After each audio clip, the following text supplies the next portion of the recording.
All right, and welcome to day 3 of the Your Next Move 14-day challenge. My name is Mike Weaver. I'm a certified leadership and influence coach and a pastor, and I'm so happy that you are here right now to create powerful goals for this next year. And in this 14 days, we're 3 days in, we have 11 more to go, but we're already making some strong steps forward into this new year. And we're helping you create some powerful goals by slowing things down day by day, asking at least one question per day to reflect on for you so that you create some really deep, powerful goals that you will follow through on as you move in later into the year. Again, these are not just resolutions or some quick, like off the top of your head, write some goals down. We're not doing that. You'll forget those things. But what we're doing is, through this process, helping you create goals from the center of your being, your gut, your soul, your heart. And when your goals emerge from there, they become like an artist creating on a canvas. An artist throws his or her heart on the canvas. They put their whole self into it. It means so much to them. A sculptor sculpts from his or her heart and mind. And it takes time for those creations to develop. And I want your life to be a work of art, and a work of art that matters to you and to other people. Because remember what we said, I asked the very first day, why does this matter to you and who's counting on you? Remember that person that's counting on you to follow through on these 14 days, and not just these 14 days, follow through on your goals that you're going to establish for this year. Who is benefiting from that? Okay? So we're looking at this process: catch, conceive, create, commit. It's the Your Next Move process. And as I said, as we do this, and it's going to feel like a circle, and we're creating momentum in this, we all get stuck.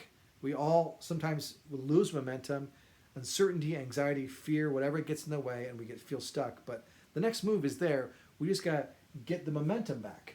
And the way we started last 2 days is we spent some time in catch. If you've not done the work for catch, do it, because if you've not done the work for catch, it's not your conceive conversation we're going to have today is not going to be as valuable to you. So if you need to go back and watch the catch and reflect on those questions I asked in that section of catch, do it. Don't shortchange this. Don't try to rush through it, because you're going to shortchange yourself and the person or people that are counting on you. Instead, let's take some time and dig deeper, okay?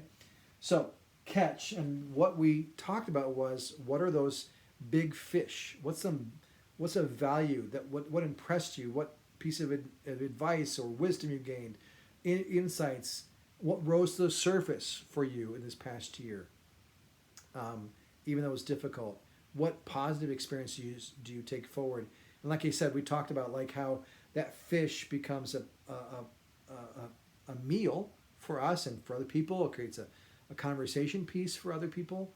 And as we share a meal together, it might create some conversation. So there's more benefits than just I caught this from last year, or this that is metaphorically this big fish. It's doing something else, and it's also creating nutrition in my body. It's also, as I eat it, giving me energy to move forward. And that's those things now we're going to talk about in conceive. We're going to start conceiving some ideas that will become goals in this next year.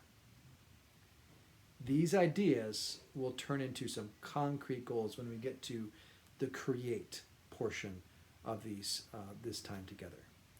So here's the question for conceive. Again, we're going to spend a few days in this. And the first question is, the coaching question for today is, what becomes possible now? What becomes possible now based on what you caught? What's possible now? And you might say, Mike, still a challenging year in this new year. We're coming off a challenging year, challenging 9 months to 2020. We ended in a challenged way as a country, as a world, where things are not possible. There are a lot of no's and restrictions, and necessarily so. We are in a pandemic, and those restrictions continue. While there's a vaccine out there, we're still in this place where there's limitations placed on our lives, our movement, our gatherings with people, and so on and so forth. But we're not going to be there forever, and even within restrictions, there's still possibility. So without mixing metaphors too much, I already brought it up before. So if you think about the artist creates on a canvas that has borders. A border is a restrictive area, creates a restrictive area on which that artist will create something. It's that artist has to create within the boundaries of that canvas, regardless of how big that canvas is. So if you think about 2021 as a blank canvas, and the palette of colors you have, or the things that you caught from 2020, now you take those colors and you start creating on that canvas. It could be a small canvas or a large canvas, but it's a canvas with possibility. Every canvas has possibility. It's a white canvas that's waiting to be created upon. 2021 is, look at it as a blank canvas, and you've got stuff to create from, to create something that's possible, and it's something that you can do within the restrictions that we experience. So what is it for you? What is possible now based on what you've experienced in the past? The positive things you're moving forward, the 1 or 2, 3 things. And reflect on that question. What is possible now? And tomorrow, we're going to ask you another question around this conceiving area. It's going to build on what's possible now. We'll get to that tomorrow in day 4. I look forward to talking with you then. And until then, my friend, always remember you are blessed to be a blessing. We'll talk to you tomorrow. God bless.